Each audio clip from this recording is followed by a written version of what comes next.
Hello, Capricorn. Salamat sa pagbisita. Salamat sa pagbabalik. Ito po ang inyong Sun, Moon, Rising, Sign, and Venus General Reading para sa sign ng Capricorn. Kunin nyo lang po kung ano yung nakarelate kayo. Tapan nyo hindi. Kung hindi nakarelate, okay lang yan. Maaaring ang mensahe sa susunod na buwan. Ang siyang makaka-relate tayo. Pero naniniwala ako meron at merong dahilan kung ba't tayo napadpad dito. Maaaring mensahe mula sa deck na ito or sa iba pang mga decks na nakikita niyo dito. Pero kung wala pa rin, okay lang yan. Marami namang tarot readers out there.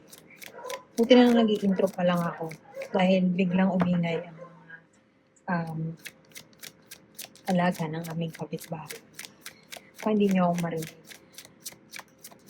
Okay, kuha tayo ng core energy mula sa deck na ito. Ano ang ganap kay Capricorn? Ganap kay Capricorn sa buwan ng Hulyo 2026 is the Cancer season, a very emotional season.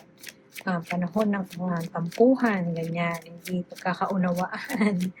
Pero syempre, kahit pa ganun pa man ang season, nasa atin pa rin kung maghaharing uri o will let that tampo take over our lives, no? So, kumbaga, magandang sabihin na reminder na it's a Cancer season para tayo ay maging mindful sa ating mga pinaplano sa ating buhay. Okay, walang clarity about sa situation. Pwede din naman na you're over-analyzing things. There's something happening around sa buhay mo, Capricorn, right now na pwedeng pinag-iisipan mong maigi, pero wala ka pang kaliwanagan ukol sa steps na iti-take mo. Pwede din naman na ino-overthink mo ang mga bagay-bagay or ino-overanalyze mo ang mga bagay-bagay. Yung mga sitwasyon na dapat ay nag-check-in sa puso para ma-resolve, utak ang ginagamit ni Capricorn for this month. Parang reason. Pwede din naman na you're being unreasonable this month, Capricorn. Parang nakatutok ka doon sa gusto mo mangyari without accepting or parang considering yung mga nararamdaman ng ibang mga tao sa paligid mo or mga mahahalagang tao sa paligid mo. The World card clarifying this energy is the World card. Ang World card ay reverse mo siya nakuha, no? So there's something na kailangan mo nang i-let go sa buhay mo. Pero pinag-iisipan mo pang mabuti. Alam mo yung pinag-iisipan mo pero paikot-ikot ka lang ng pag-iisip parang paano mo pagagawin to. Hindi mo pa siya fully ma-let go or parang natatakot ka pa na i-let go. Ano to, kamartiran ba to, Capricorn? Natatakot ka pang i-let go. Dahil dyan, parang pilit mong hinahanapan pa ng rhyme and reason ng mga bagay-bagay. Para ang King of Swords ay maging reversed. Kumbaga, wala ka sa tamang headspace when dealing with this situation. O kaya naman,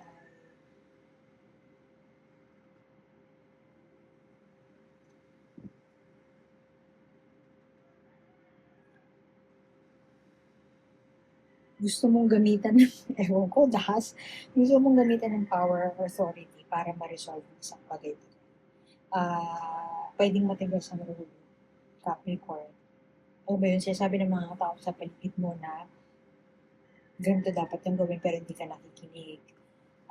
Pwede din naman na you're not honest sa sarili mo. Hindi ka tapat sa sarili mo when it comes to making a decision.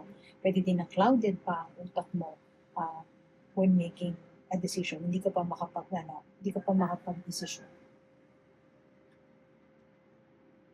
Parang pwede din na emotional detachment to. Alam mo yun, yung mga bagay na you can communicate based from the heart, yung compassion, kaysa i-practice mo yun, utak ang ginagamit. Parang hindi ka mag-exercise ng awa or compassion sa partner mo, example, kasi tingin mo na parang ikaw yung magmumukhang masama, ikaw yung magmapapahiya, yung ganon. Imbes na may miscommunication at i-deal mo yon with parang usapang heart to heart, imbes na heart to heart conversation ang piliin mo, gagamitin mo yung utak mo kasi parang hindi, dapat ganito, dapat ganyan. Yan ang problema sa'yo, Capricorn. Nasabi ko na yan ang problema sa'yo kasi world card 2.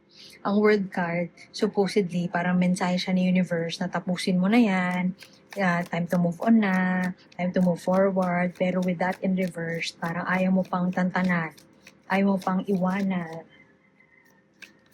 You're not seeing things clearly, kumbaga. Kasi meron ka sigurong pinangahawakan na truth mo, pero hindi talaga yun yung truth ng iba. Kasi there are two sides sa storya, di ba? Yung storya mo, talagang pinipilit mo, inaangkin mo. Kunin natin yan. Ikaw na ikaw yan, Devin. Pilit mong yung storya mo, parang pinagpipilitan mo. Pero may iba pang storya na ayaw mong i-acknowledge or ayaw mong i-take into consideration. So alam mo yun, parang obsessed ka about a certain truth na ikaw lang naman ang may truth nun. Alam mo yun? Medyo real talk tayo. Pasensya na. Maaaring may assumptions na hindi napag-usapan, hindi dinidiscuss ng maigi sa kung sino man yung katampuhan mo ngayon. Hindi siya nadidiscuss ng maigi. You're just in your head space, overthinking, o kaya meron kang structure na sinusunod at ayaw mong baliin yon. Kasi hindi, ganito dapat eh. Ganito dapat yung gagawin natin. Parang may mga nagdi-deviate.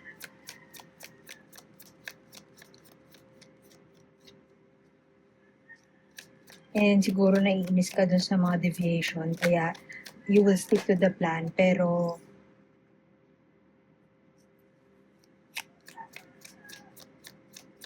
bahala kayo sa buhay nyo, basta dito lang ako sa plan na napag-usapan na before. Tapos yung card pa na yan, no? Six of Pentacles, reversed. May pagkaging possessiveness, parang hindi ganito dapat, parang nagro-ruminate or parang obsessed ka sa isang thought na dapat gawin na pwede namang hindi. Kailangan ganun lang mangyari by hook or by crook. Pero alam mo yun, sinasabi na sa'yo harap-harapan na hindi nga kaya, I need some compassion, maawa ka naman sa amin, Capricorn, yung ganun, maawa ka naman sa amin, Capricorn. Pero ikaw hindi, ganito ang mangyayari, ganito ang gagawin. Parang gigil ka dun sa thought na ganito dapat. And so, it leads you to some pagod, exhaustion. Parang kailan mo matatapos tong battle ko na to? Kumbaga, ang page mo is napapagod na ako, I'm getting exhausted from this battle, laban ako ng laban, pinaglalaban ko yung ganito, ito yung tama, ito yung tapang gawin. Pero yung storya naman ng kabilang side is parang hindi mo naman kailangan ipagpilitan yung bagay na pwede naman nating i-bend, yung ganon. So, ikaw ayaw mo talagang i-bend, ayaw mo magbigay. Parang para sa'yo, hindi, ito yung tama eh, ito yung katotohanan, mag-stick tayo dito. Which is nice, pero kung dalawa lang kayo sa sitwasyon, or matagal ng issue yan na hindi ma-resolve, pwedeng ang tinuturo sa'yo ngayon ni universe ay magparaya. O kaya naman see it from a place of abundance. Pwede kasi na yung pinag-aawayan nyo ay may kinalaman sa pera. I don't know, sustento, sobra-sobra ka ng binibigay, tapos hindi equal yun sa binibigay ng partner mo, pwedeng ganon. At ikaw ay parang urat na urat ka na para makatanggap din, pero hindi talaga nila kaya eh, alam mo yun? Tingnan mo yung progression niya from 9 of Wands, naging 10 of Wands agad-agad. 9 of Wands, ito yung parang too near yet so far. Parang kailan mo matatapos tong battle na to. Hindi na ako makahinga. Parang struggling to stay afloat. And then you would release the burden down. Aalis na. Pwedeng ganyan. Tingnan mo siya, tumatakbo siya sa what used to be a healthy place. Hindi na healthy para sa kanya or gusto niya ng takasan. Para sa kanya, hindi na ito healthy pa. Yung sitwasyon na dinaranas niya ngayon. So, it's time to go.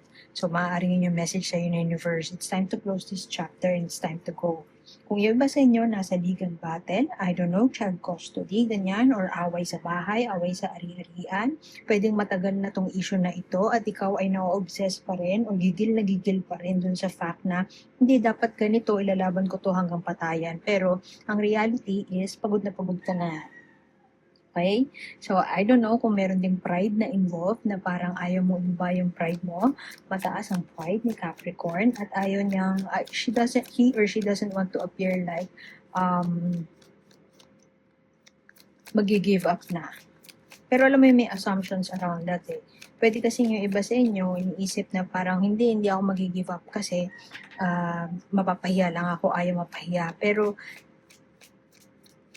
pwede din kasi na lunukin mo na lang yun at parang accept defeat. Gano'n. Kasi burnout to, exhaustion and burnout, ito ang kahahantungan yan.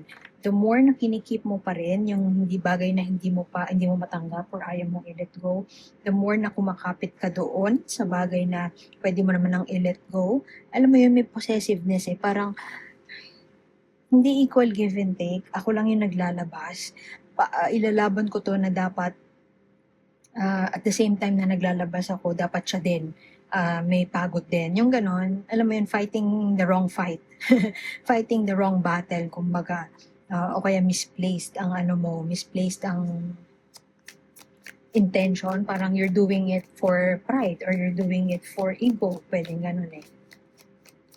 So, ang ending nun, kasi hindi nga talaga kaya eh. Hindi niya kayang ibigay. So, dahil ikaw, pipigain mo yung tao, kakapiga mo, ikaw yung mapapagod. Parang gano'n. Parang gigil na gigil ka dun sa thought na, dapat itong mangyari, dapat itong gawin, ito ang maisakatuparan, dapat by the book tayo, ganyan. So, ayun na nga Ito yung kanina ko pa sinasabi, lumabas din yung structure na gigil sa structure o gigil doon sa obsessed ka doon sa parang going by the book. Parang from point A to point B, ito lang ang dapat gawin. Ayaw mong baliin yun. Kasi may pinaglalaban kang, I don't know, something. May pinaglalaban ka na tingin mo, yun ang dapat na sundin. Pero ang more pagod, juggling, I don't know kung, ito example lang to pwedeng may iba sa inyo makakarelate, pero not all. Halimbawa school, choice of school, pasukan pa naman din. Siguro ikaw gusto mo sa private, example, gusto mo sa private school yung anak nyo, pero hindi nyo talaga hindi afford, hindi makakatulong yung partner mo. Wala siyang kakayahan, wala siyang financial capacity para matulungan ka to send the child to a private school. Pero dahil pwedeng doon ka graduate, kaya naman yun talaga yung gusto mong school kasi may pinangangalagaan kang pangalan, ipipilit mo na mag-provide si partner para lang masunod yung gusto mo. Pwedeng matagal nyo na itong pinagtatalunan, or hindi na isa katuparan yung private school na yon sa ibang much cheaper na private school na lang, pero ikaw pa rin ikaw pa rin tong nagpupumilit na parang dapat ganito, dapat ganyan. Pwedeng iba sa inyo nag-take on ng extra work or parang another work para lang mairaos. Pero alam mo yun, saan ka ba talaga nanggagaling, Capricorn? Saan nanggagaling yan? Pride ba? Maybe that's what the universe is parang telling you or inviting you to do kasi pwedeng yun na nga trying to prove yourself. What are you trying to prove? Parang I've earned it, I'm good enough to be here, dapat ganito, dapat ganyan. Meron something kang pinanghahawakan, nagigil ka. Gusto mong yun ang mangyari. And pwedeng yung mga tao nga sa paligid mo sinasabi na, hindi nga carry, have some compassion, blah, blah, blah.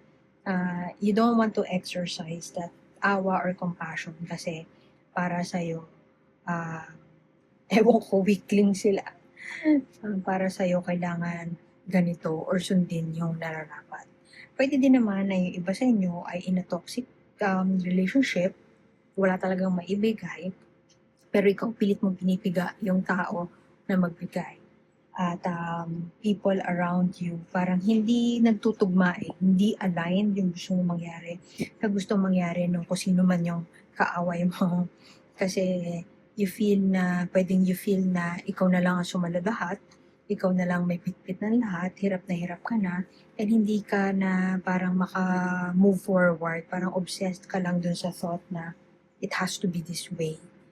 At ilalaban mo, it has to be this way. Ito, ilalaban mo, it has to be this way, I have to do this, it has to be this. Hindi mababali. Pero ang ending nun ay, ayan na nga, exhaustion and kapaturan. You have to let go, Capricorn. Kasi ito, letting go, yan. To then, closing that chapter. Tapos malakas ang energy ng devil, which is temptation. Tapos ang core energy mo, King of Swords reversed. In what ways are you being dishonest with yourself? In what ways can you be honest with yourself? Ano yung kaya mong patawarin na sa sarili mo na hindi nagawa? Ano yung kaya mo nang patawarin sa ibang tao na hindi nila nagagawa? Kasi all for this will be parang ayan, pagod lang. Pagod lang ang dulot sa'yo o parang pinipilit mong i-juggle ang lahat kasi you're trying to prove something. When in fact, you should be parang healing or moving on with your life or finding ways para maging kalmado at maging centered. Kung may bata na involved, you have to be this calm and collected. Lalo na kung may bata na involved. Kasi nararamdaman nila yung energy na parang ang gulo-gulo, napapagod, ang gulo-gulo ng utak, walang clarity. So, pag walang clarity ang utak, pag foggy din ang utak, greater chance na talagang maipapasa mo yon dun sa mga mararamdaman yun ng mga tao sa paligid mo.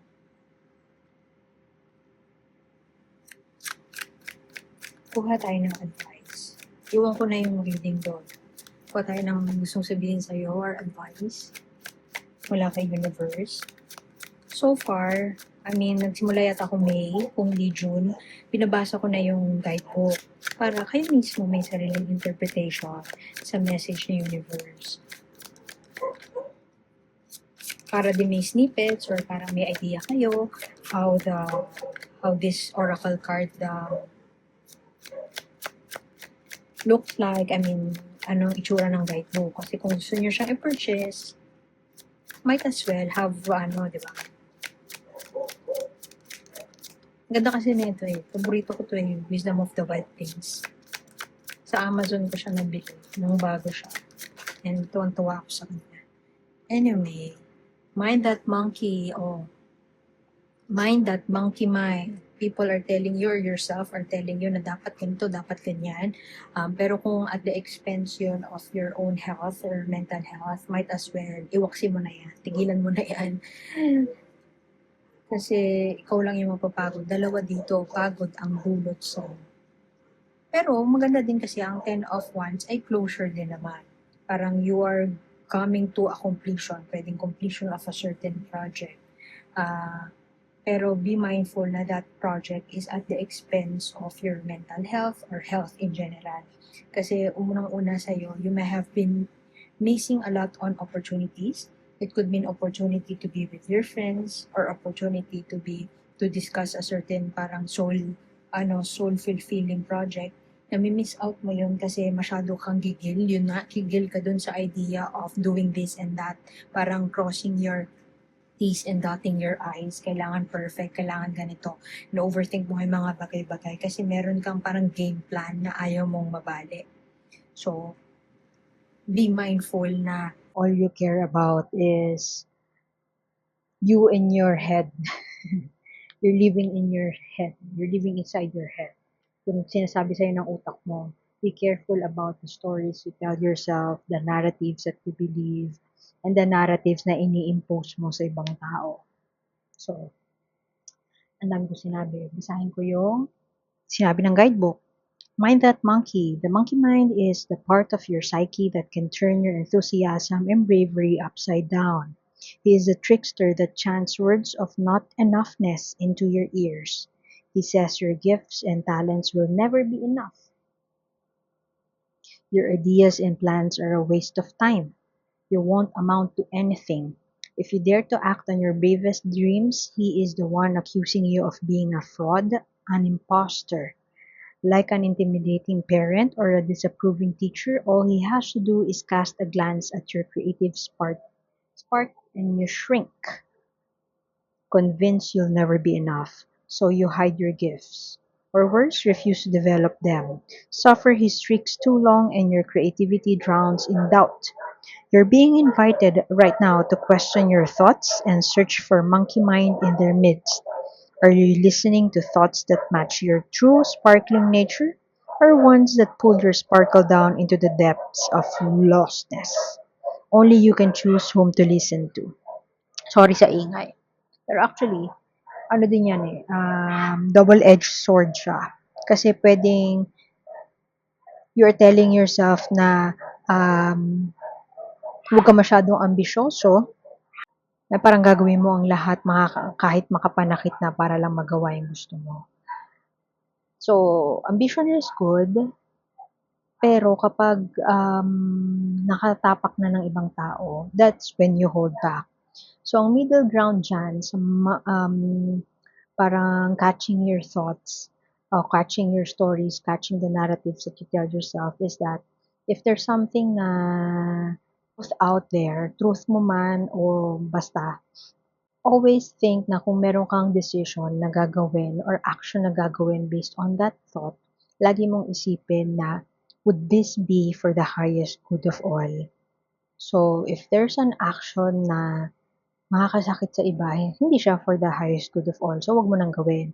Pero kung sinabi sa'yo na ambition is good, wag ka mahihiya gawin yan kasi para yan sa success mo. Kung yung action na gagawin mo with that thought ay para sa ikabubuti ng lahat, magre-result to sa ikabubuti ng lahat, then pakinggan mo yung monkey mind mo na yun. Pero kung yung monkey mind mo ay negative ang sinasabi sa'yo at hindi makabubuti para sa iba, you have to catch it and don't do it. Kasi ang goal lang naman is to catch your thoughts and then pag-isipan mo mabuti if those thoughts would do more harm than good. So, iwan ko na yun dun, Capricorn. Salamat sa pagbisita. Sana makita kita ulit next time. Ako po si A and see you soon. Bye!